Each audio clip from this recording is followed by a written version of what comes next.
হাসবো না কাঁদবো বুঝতে পারছি না। তোদের দেখে আমার করুণা হচ্ছে, বিশ্বাস কর, করুণা করুণা হচ্ছে। কেন বলছি বলতো, মানে এতটাই করুণা হচ্ছে না, আমি বুঝতে পারছি না হাসলে কি ঠিক হবে না কাঁদবো, কোনটা করব বুঝতে পারছি না। এতটা করুণা হচ্ছে তোদের সব কটাকে দেখে। কেন বলছি বলতো করুণাটা কেন হচ্ছে?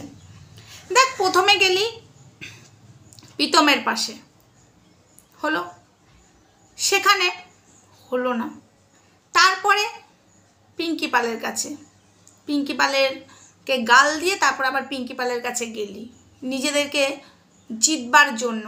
মানে তোরা তো সব দিক থেকে হেরে যাচ্ছিস, মানে সব দিক থেকে তোদেরকে মুখে ঝামা ঘষে দিচ্ছে।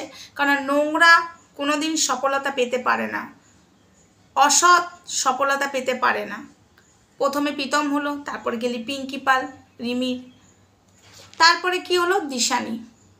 পরকীয়া প্রমোট করার জন্য নিজেরাও স্ট্রিম লাইভ খুললি তো, মানে এদিক ওই দিক যা খুশি করলি। দিশানির মাথা খাওয়ার অনেক চেষ্টা করেছিলিস, প্রীতমের মাথা খাওয়ার অনেক চেষ্টা করেছিলিস, পিঙ্কি পালকে ভুলভাল বুঝাচ্ছিলিস, এবং এই সেবক দাদাকে দিয়েও। এই সেবক দাদাটাও কম যায় না, অনেক কিছু।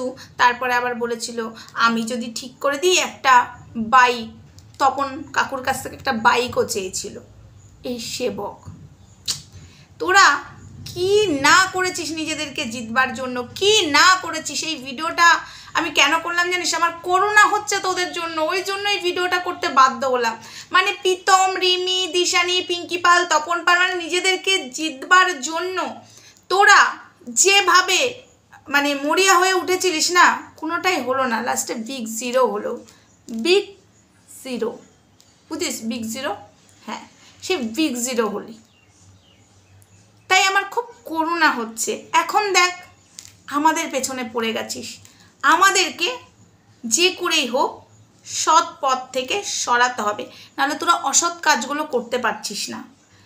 খুব কষ্ট হচ্ছে রে, খুব কষ্ট হচ্ছে। এই মর্কট বল, মর্কটের দিদিরা বল, আরও সব শিক্ষিত ইংলিশে কথা বলে, আমরা অশিক্ষিত, সব ল্যাম্পপোস্টে দাঁড়িয়ে অনেক কিছু করে সব শিক্ষিত হয়েছে না, ঠিক আছে, সব শিক্ষিত লেভেলে।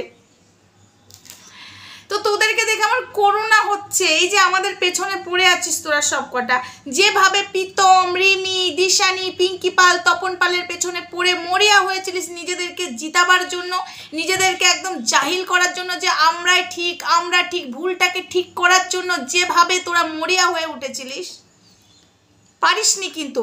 অনেক লোক মিলে মরিয়া হয়েছিলিস, রাইট?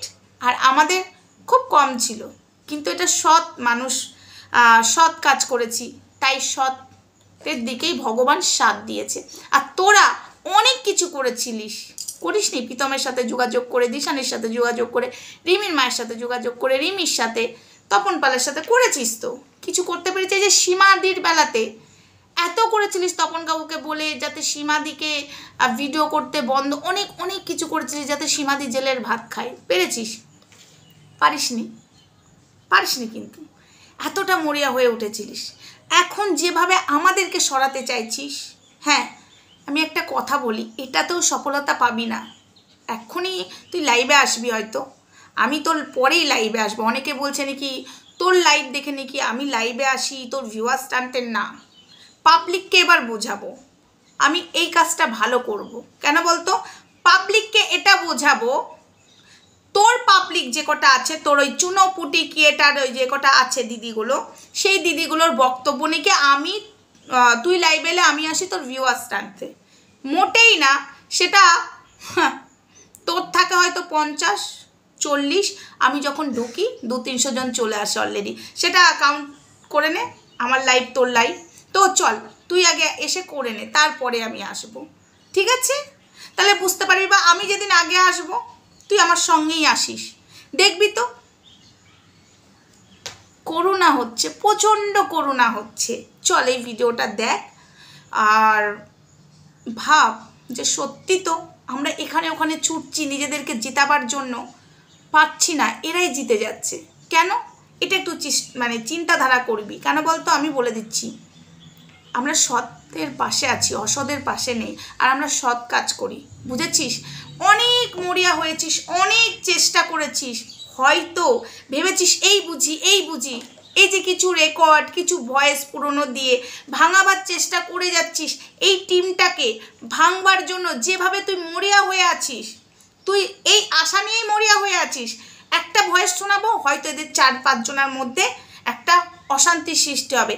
এটাতে হলো না, চলো আর একটা ভয়েস শোনাবো, এটা শুনে হয়তো মনে হয় অশান্তি হবে। তোর মনের একটা আশা, এটা তুই রেখে কিন্তু কন্টিনিউ চালিয়ে যাচ্ছিস। কিন্তু তোকে আমি বলছি, এটা মরিয়া হচ্ছিস তুই, বাট হবে না, এই বন্ডিংটা তুই ভাঙতে পারবি না। আমি তোকে বলে দিচ্ছি কোথায় লিখতে হবে বল, তুই যা রেকর্ড শোনাবি শোনা। ধরিত্রী আমাকে কি বলেছে, সীমাদি ধরিত্রীকে কি বলেছে, আমি সঙ্গীতা দিদিভাইকে কি বলেছি, সঙ্গীতা দিদিভাই আমাকে কি বলেছে, এপি দিদিভাই আমাকে কি বলেছে, না আমি এপি দিদিভাইকে কি বলেছি, এইগুলো তুই এখন করতে চাইছিস তো তো এগুলো তুই শোনাতে থাক, কোনো পরোয়া নেই। কেন বলতো? একটা কথা বলি, অনেকে অনেক কিছু করেছে, সীমাদিকে বল, ধরিত্রীকে বল, আমাকে বল, অনেকে অনেক কিছু করেছে, কিন্তু কিছু মানুষ বুঝতে পেরেছে যে এরা কেন করেছে। আর এরা সত্যের পথে থাকে, এরা লড়াইটা ভালো করে করে, ঠিক আছে? আর মাঝ রাস্তায় ছেড়ে দিয়ে চলে যায় না। এটা হলো আমরা, বিশ্বাস কর, অন্যায়ের সাথ দিই না। তাই তুই মরিয়া হয়ে পাগলের মতো, কুত্তা মতো ঘেউ ঘেউ কর যে নিজেকে সৎ প্রমাণ করবি, নিজেকে জিতে। মানে তুই কোনোদিন সৎ প্রমাণ করতে পারবি না, অসৎকে কোনোদিন সৎ প্রমাণ কেউ করতে পারে না। তুই জিতার মরিয়াতে যেভাবে নেমেছিস না, নাম, চল তোর সঙ্গে আমরা দেখাবো যে কোনটা সৎ আর কোনটা অসৎ। চল তুই শুরু কর, তোর খেলা তুই শুরু কর, আর আমাদেরটা আমরা দেখাবো। তো চলো বন্ধুরা, এদেরকে দেখে আমার করুণা হচ্ছে, মায়া লাগছে, দয়া লাগছে, কি আর বলবো। ভিডিওটা বেশি বড় করব না, কারণ এরা দিনের পর দিন একটা চান্স চাইছে যে না আমরা একটু ভালো, মানে খারাপটাকে একটু ভালো করার চেষ্টা করছি, যাতে লোকে বলে যে না যাক এরাই সৎ ওরা অসৎ। কোনোদিন হবে না, ভগবান কোনোদিন করবে না, তো কোনোদিন ভগবান করবে না। যতই তুই চেষ্টা কর, এটা আমি টেবিল চাপড়ে বললাম, কোনোদিন পারবি না। তুই নিজে অসৎ, কোনোদিন সৎ ছিলিস না, এটা আজকে আমি তোকে বলে দিলাম। তোর মনটাই অসৎ, সৎ নয়। চল তুই কর, আমার করুণা হচ্ছে, বিশ্বাস কর করুণা হচ্ছে। একটা জিতবার জন্য নোংরাকে কিভাবে ছড়াচ্ছিস তোরা, যেমন রিমি, প্রীতম, দিশানির জীবনটাকে শেষ করার খেলাতে মেতেছিলিস। তখন আমরা যদি স্টপ না করতাম না, দিদিভাই যদি এই ব্যবস্থাটা না নিত না, ওই যে একজন আছে না স্বামী ছাড়া মেয়ে ছেলে, প্রীতমের আর দিশানি রিমির জীবনটা পুরো শেষ করে দিচ্ছিল। আমি আনবো সেসব ভিডিও, ওয়েট করো, আমি খুব ব্যস্ত আছি, আনতে পারছি না, আনবো। তো চলো, ভিডিওটা এটুকুই অনেক বড় হয়ে গেল, চল তোরা করতে থাক, আমি আসছি লাইভে।